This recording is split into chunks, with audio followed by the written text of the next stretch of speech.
ಆದಿಚುಂಚನಗಿರಿಯ ಭೈರವೇಕ್ಯ doctor Balagangadharanatha ಸ್ವಾಮೀಜಿಗಳ ಮಾನಸ ಪುತ್ರರೆಂದೇ ಜನಜನಿತರಾಗಿರುವ doctor Ramakrishna Gowda ಅವರು ಕಾವಿ ಧರಿಸದ ನೈಜ ಸ್ವಾಮೀಜಿಗಳಾಗಿದ್ದಾರೆ ಎಂದು ಪಟ್ಟಣದ ಕುವೆಂಪು ಕನ್ನಡ ಗೆಳೆಯರ ಬಳಗ ಸೇವಾ ಟ್ರಸ್ಟ್ ಅಧ್ಯಕ್ಷ ಕೆಬಿಸಿ ಮಂಜುನಾಥ್ ಅಭಿಮಾನದಿಂದ ಹೇಳಿದರು. ಪಟ್ಟಣದ ಬಿಜಿಎಸ್ ಶಿಕ್ಷಣ ಸಂಸ್ಥೆಯ ಆವರಣದಲ್ಲಿ ಹೇಮಗಿರಿ ಶಾಖಾ ಮಠದ ಗೌರವ ಕಾರ್ಯದರ್ಶಿಗಳಾದ ರಾಮಕೃಷ್ಣ ಗೌಡರವರಿಗೆ ಅವರ ಅಭಿಮಾನಿಗಳು ಹಾಗೂ ಮಕ್ಕಳ ಪೋಷಕರು ಗೌಡರ 70ನೇ ವರ್ಷದ ಹುಟ್ಟುಹಬ್ಬದ ಅಂಗವಾಗಿ ಆಯೋಜಿಸಿದ್ದ ಸರಳ ಸಮಾರಂಭದಲ್ಲಿ ಆತ್ಮೀಯ ಅಭಿನಂದನೆ ಸ್ವೀಕರಿಸಿ ಕೇಕ್ ಅನ್ನು ಕತ್ತರಿಸಿ ಸಂಭ್ರಮಿಸಿದರು. ಗ್ರಾಮೀಣ ಪ್ರದೇಶದ ಬಡ ವಿದ್ಯಾರ್ಥಿಗಳಿಗೆ ಗುಣಮಟ್ಟದ ಶಿಕ್ಷಣ ಕೊಡಿಸಿ ಮಕ್ಕಳ ವ್ಯಕ್ತಿತ್ವದ ವಿಕಾಸಕ್ಕೆ ಪೂರಕವಾಗಿ ತಮ್ಮನ್ನ ಸಮರ್ಪಣೆ ಮಾಡಿಕೊಂಡು ದುಡಿಯುತ್ತಿರುವ ರಾಮಕೃಷ್ಣ ಗೌಡರವರಿಗೆ ದಯಾಮಯನಾದ ಭಗವಂತನು ಆರೋಗ್ಯ ಸಮೃದ್ಧಿ ನೀಡಲಿ ಎಂದು ಕೆಬಿಸಿ ಮಂಜುನಾಥ್ ಶುಭ ಕೋರಿದರು. ಹುಟ್ಟುಹಬ್ಬದ ಸಂಭ್ರಮದ ಕಾರ್ಯಕ್ರಮದಲ್ಲಿ ಕೆಆರ್ ನೀಲಕಂಠ, ಪತ್ರಕರ್ತರಾದ ಲೋಕೇಶ್ ವಿ, ರಾಜು ಗಂಜಿಗೆರೆ, ಮಹೇಶ್, ಎಸ್ ರವಿ, ಸಾಯಿಕುಮಾರ್, ಗೋವಿಂದರಾಜು, ಸೈಯದ್ ಖಲೀಲ್, ಮಾಕವಳ್ಳಿ ರಂಗನಾಥ್, ಜಯ ಕರ್ನಾಟಕ ಸಂಘಟನೆ ತಾಲೂಕು ಅಧ್ಯಕ್ಷ ಸೋಮಶೇಖರ್, ಯುವರಾಜ್, ಸುಂದರೇಶ್, ಜಗದೀಶ್ ನಗರ ಘಟಕದ ಅಧ್ಯಕ್ಷ ಕೆಎಲ್ ಮಹೇಶ್, ಕಲಾವಿದ ಪುನೀತ್ ಮತ್ತಿತರರು ಉಪಸ್ಥಿತರಿದ್ದರು. ನಾವೆಲ್ಲ ಸೇರಿ ಒಂದು ಹುಟ್ಟುಹಬ್ಬವನ್ನು ಆಚರಣೆ ಮಾಡಿದ್ದೀವಿ. ಈ ಒಂದು ಹುಟ್ಟುಹಬ್ಬ ಸಮಾರಂಭವನ್ನು ಬಿಜಿಎಸ್ ಶಿಕ್ಷಣ ಸಂಸ್ಥೆಯಿಂದ ಈ ದಿನ ಈ ಒಂದು ಹುಟ್ಟುಹಬ್ಬ ಸಮಾರಂಭದಲ್ಲಿ ಆಸೀನರಾಗಿರ್ತಕ್ಕಂಥ ವೇದಿಕೆ ನಲ್ಲಿರ್ತಕ್ಕಂಥ ಎಲ್ಲ ಹಿರಿಯರೇ, ವಿದ್ಯಾರ್ಥಿ ವೃಂದದವರೇ ಹಾಗೂ ಬಿಜಿಎಸ್ ಸಂಸ್ಥೆಯ ಎಲ್ಲ ಶಿಕ್ಷಕ ವೃಂದದವರೇ, ನೆಚ್ಚಿನ ಗುರುಗಳು, ಹೇಮಗಿರಿ ಶಾಖಾ ಮಠದ ಕಾರ್ಯದರ್ಶಿಗಳು, ನಮ್ಮ ಮಾರ್ಗದರ್ಶಿಗಳು ಆದಂತಹ ಜಯಂತ್ ರಾಮಕೃಷ್ಣೇಗೌಡ ಅವರಿಗೆ ಈ ದಿನ 70ನೇ ವರ್ಷದ ಹುಟ್ಟುಹಬ್ಬದ ಸಂಭ್ರಮವನ್ನು ಆಚರಣೆ ಮಾಡ್ಕೊಳ್ತಾ ಇದ್ದಾರೆ. ಈ ಒಂದು ಸಂದರ್ಭದಲ್ಲಿ ರಾಮಕೃಷ್ಣೇಗೌಡ ಸರ್ ಅವರಿಗೆ ಚುಂಚನಗಿರಿ ಭೈರವೇಶ್ವರ ಸ್ವಾಮಿಯವರು ಮತ್ತು ಬಾಲಗಂಗಾಧರ ಸ್ವಾಮೀಜಿಯವರು ಹಾಗೂ ಎಲ್ಲ ದೇವರುಗಳು ಕೂಡ ಅವ್ರಿಗೆ ಒಳ್ಳೆ ಆಯಸ್ಸು, ಆರೋಗ್ಯ, ಐಶ್ವರ್ಯವನ್ನು ಕೊಟ್ಟು ಕಾಪಾಡಿ ಇನ್ನು ಹೆಚ್ಚು ಶಿಕ್ಷಣವನ್ನು ಮಕ್ಕಳಿಗೆ ನೀಡಲಿಕ್ಕೆ ಅವ್ರಿಗೆ ಶಕ್ತಿಯನ್ನು ದೇವರು ಕೊಡಿ ಅಂತ ಹೇಳಿ ಅವ್ರಿಗೆ ಹುಟ್ಟುಹಬ್ಬದ ಹಾರ್ದಿಕ ಶುಭಾಶಯವನ್ನು ಕೋರಿ ನನ್ನ ಮಾತನ್ನು ಜೈ ಇಷ್ಟಪಡ್ತೀನಿ. ಏಕೆ ಅಂತಂದ್ರೆ ರಾಮಕೃಷ್ಣೇಗೌಡ ಸರ್ ಇವತ್ತು ಈ ಪುಟಾಣಿ ಮಕ್ಕಳ ಪ್ರೀತಿಯೊಳಗೆ ಅವರ ಆಚರಣೆಯನ್ನು ಆಚರಿಸ್ಕೊಳ್ತಾ ಇರ್ತಕ್ಕಂಥದ್ದು ಯಾರಿಗೂ ಸಿಗ್ಲಿಕ್ಕೆ ಸಾಧ್ಯ ಇಲ್ಲ. ಎಷ್ಟೇ ಹಣ ಇಟ್ಟಿದ್ರು ಕೂಡ ಇಂಥ ಸಂಪತ್ತಿನ ನಡುವಿನ ಆಚರಣೆ, ಆಶೀರ್ವಾದ, ಮಕ್ಕಳು ಬರ್ಬೇಕಾದ್ರೆ ಪುಟಾಣಿ ಮಕ್ಕಳು ಗುರುಗಳ ಆಶೀರ್ವಾದದೊಂದಿಗೆ ಪುಟಾಣಿ ಮಕ್ಕಳು ಅವರು ಮುದ್ದಾಗಿ ಅಲಂಕಾರ ಮಾಡಿಕೊಂಡು ಅವರು ಕೈಲಿ ಸ್ವತಃ ಅವರು ಗುರುಗಳಿಗೆ ಗಿಫ್ಟ್ ಕೊಡ್ಲಿಕ್ಕೆ ಮಕ್ಕಳು ತಯಾರು ಮಾಡ್ಕೊಂಡು ತಗೊಬಂದು ಕೊಟ್ಟಿರ್ತಕ್ಕಂಥದ್ದು. ಅದನ್ನು ಕೂಡ ನನಗೆ ಕಿರಣ್ ಸರ್ ಕೈಲಿ ಕೊಡ್ತಾ ಇದ್ರು, ನೋಡಿದೆ ಮಕ್ಕಳು ತುಂಬಾ ಶ್ರಮದಿಂದ ಮಾಡಿದಾರಪ್ಪ, ಅದನ್ನೆಲ್ಲರ ಜೋಪಾನವಾಗಿಡ್ಬೇಕು, ತೆಗೆದಿಟ್ಕೋ ಅಂತ.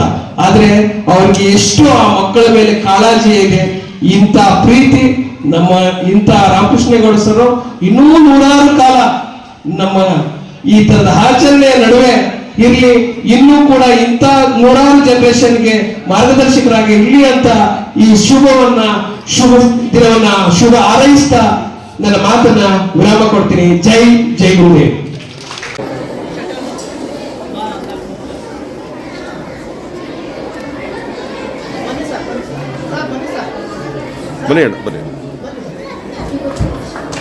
ಎಲ್ಲರೂ ಕೂಡ ವಿದ್ಯಾರ್ಥಿಗಳು ನಮ್ಮ ಸರ್ಗೆ ವಿಶ್ ಮಾಡಿ ಹುಟ್ಟುಹಬ್ಬದ ಶುಭಾಶಯಗಳು ಶ್ರೀಯುತ ಡಾಕ್ಟರ್ ಜಯಂತ್ ರಾಮಕೃಷ್ಣೇಗೌಡ ಸರ್ ಅವರಿಗೆ. ಹಾಗೆ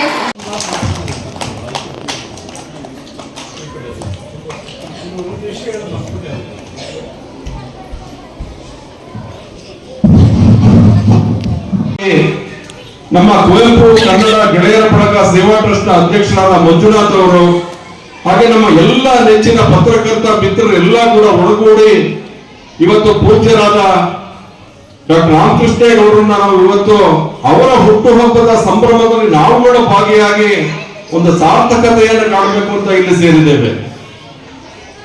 ಎಲ್ಲ ಪುಟಾಣಿಗಳೇ, ಇವತ್ತು ನಾವು ದೇವರನ್ನ ನೋಡಿಲ್ಲ, ನಾವು ನಡೆದಾಡುವ ದೇವರನ್ನ ರಾಮಕೃಷ್ಣೇಗೌಡರ ರೂಪದಲ್ಲಿ ನಾವು ನೋಡ್ತಾ ಇದ್ದೇವೆ. ಇವತ್ತು ಯಾಕೆಂದ್ರೆ ಅವರು ಇಡೀ ಒಂದು ಸಮಾಜಕ್ಕೆ ಒಳಿತನ್ನ ಬಯಸಿ ಸದಾ ಎಲ್ಲರೂ ಕೂಡ ಚೆನ್ನಾಗಿರ್ಬೇಕು, ಒಂದು ಆರೋಗ್ಯವಂತ ಸಮಾಜ ನಿರ್ಮಾಣ ಆಗಬೇಕು ಅನ್ನುವಂತ ಕನಸನ್ನ ಹೊತ್ತು ಒಂದು ಬದ್ಧತೆಯಿಂದ ಕೆಲಸವನ್ನ ಮಾಡ್ತಾ ಇದ್ದಾರೆ.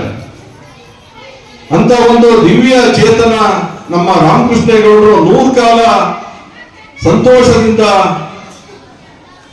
ಸಮರ್ಪಣೆ ಮಾಡಿ 72ನೇ ಜಗದ್ಗುರು ಪರಮಪೂಜ್ಯ ಶ್ರೀ ಶ್ರೀ ಶ್ರೀ ಡಾಕ್ಟರ್ ನಿರ್ಮಲಾನಂದನಾಥ್ ಮಹಾಸ್ವಾಮಿಜಿ ಸಂದರ್ಭದಲ್ಲಿ ಸ್ಮರಣೆ ಮಾಡ್ತಾ ಈ ತಾನೇ ಈ ಕಾರ್ಯಕ್ರಮ ಉದ್ದೇಶಿಸಿ ಮಾತನಾಡಿದಂಥ ಹಿರಿಯರು, ಪತ್ರಕರ್ತರು, ಆತ್ಮೀಯರು, ನೀಲಕಂಠಣ್ಣ ಸಾಹೇಬ್ರೆ, ಮಂಜಣ್ಣವರೇ, ರಾಜೂರವರೇ, ಹಾಗೆ ಎಲ್ಲ ಪತ್ರಿಕಾ ಮಾಧ್ಯಮ ಸನ್ಮಿತ್ರರೇ, ಸಂಘದ ಪದಾಧಿಕಾರಿಗಳೇ, ಇದೆಲ್ಲಕ್ಕಿಂತ ಹೆಚ್ಚಾಗಿ ನನ್ನ ಸಹೋದ್ಯೋಗಿ ಬಂಧುಗಳೇ ಹಾಗೂ ಪ್ರೀತಿಯ ಮಕ್ಕಳೇ, ಬಹುಶಃ ಈ ಹುಟ್ಟುಹಬ್ಬದ ಆಚರಣೆ ಸಹಜವಾಗಿ ಈ ದಿನಮಾನಗಳಲ್ಲಿ ಫ್ಯಾಷನ್ ಆಗ್ತಿದೆ. ನಿಮಗೆಲ್ಲ ಗೊತ್ತು, ನಿಮ್ಮೆಲ್ಲರೂ ಹುಟ್ಟುಹಬ್ಬಗಳನ್ನು ಮಾಡ್ಕೊತೀವಿ, ನಾವು ನೋಡ್ತಾ ಇದ್ದೀವಿ.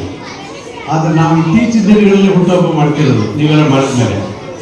ನಮ್ಮ ಕಾಲದಲ್ಲಿ ಅಥವಾ ನೀಲಕಂಠನ ಪ್ರಾರಂಭದ ಅವಧಿನಲ್ಲಿ, ಮಂಜಣ್ಣನ ಪ್ರಾರಂಭದ ಅವಧಿನಲ್ಲಿ ಇವರಿಗೆಲ್ಲ ಹುಟ್ಟುಹಬ್ಬ ಯಾವಾಗ ಆಗ್ತಿತ್ತು ಅಂತಂದ್ರೆ, ಮನೆಯಲ್ಲಿ ಏನಾದರೂ ತಪ್ಪು ಗಿಪ್ಪುಗಳು ಮಾಡಿದ್ರೆ ಅಪ್ಪ ಅಮ್ಮನ ಹತ್ರ ಅವರು ಚೆನ್ನಾಗಿ ಹಿಡ್ಕೊಂಡು ಬಾರಿಸೋರು, ಅವತ್ತು ನಮಗೆ ನಿಜವಾದ ಹುಟ್ಟುಹಬ್ಬ. ಗೊತ್ತಾಯ್ತಾ?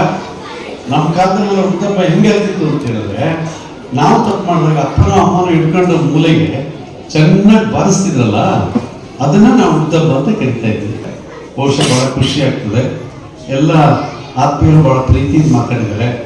ಆದರೆ ನನಗೆ ಒಂದು ಸಂಕೋಚ ಏನು ಅಂತ ಹೇಳಿದ್ರೆ, ನನಗೆ ವಯಸ್ಸಾಗೋಯ್ತಲ್ಲ ಅಂತ ಒಂದು ಸಣ್ಣ ಮುಜುಗರ. ಯಾರಿಗೂ ಗೊತ್ತಿಲ್ಲದೆ ಹೆಂಗೋ ಒಂದು 45-50 ವರ್ಷ